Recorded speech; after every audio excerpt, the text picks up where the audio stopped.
తదుపరి కుంభరాశి వారు.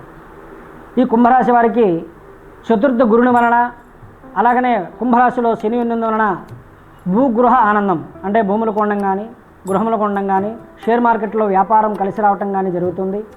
ఉద్యోగస్తులకు స్థానచలన బదిలీలు ఉంటాయి. దాని ద్వారా వచ్చేటువంటి పని ఎక్కువగా ఒత్తిడి ఉంటుంది.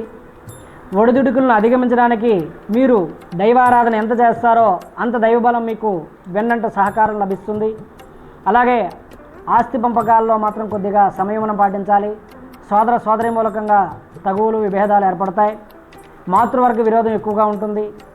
అయితే ఇన్ని ఉన్నప్పటికీ కూడా దైవ సంబంధీకృత పనులు ఏవైతే స్తోత్రపారాయణ, నామము, జపము, అర్చన, అభిషేకం చేస్తారో వీరికి దైవబలం కాపాడుతుంది. దైవీ బలే దుర్బలే అంటే మానవ ప్రయత్నం కన్నా దైవబలాన్ని మీరు పట్టుకోండి.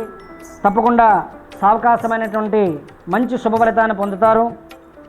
తద్వారా వీరికి ఆరోగ్య మానసిక ఒత్తిడి ఎక్కువ ఉన్నప్పటికీ కూడా వీరికి హనుమత్ బడబాలన స్తోత్రం కానీ, శివాలయంలో రుద్రాభిషేకాలు కానీ చేసినట్టయితే, మన్యు మహామృత్యుంజయ జపం చేసినట్టయితే మంచి శుభ ఫలితములు పొంది తద్వారా శనైశ్వరుడు అంటే శని ఐశ్వర్యకారకుడే, గురుడు కూడా ఐశ్వర్యకారకుడే వీరికి శుభ ఫలితాన్ని ఇస్తాడు.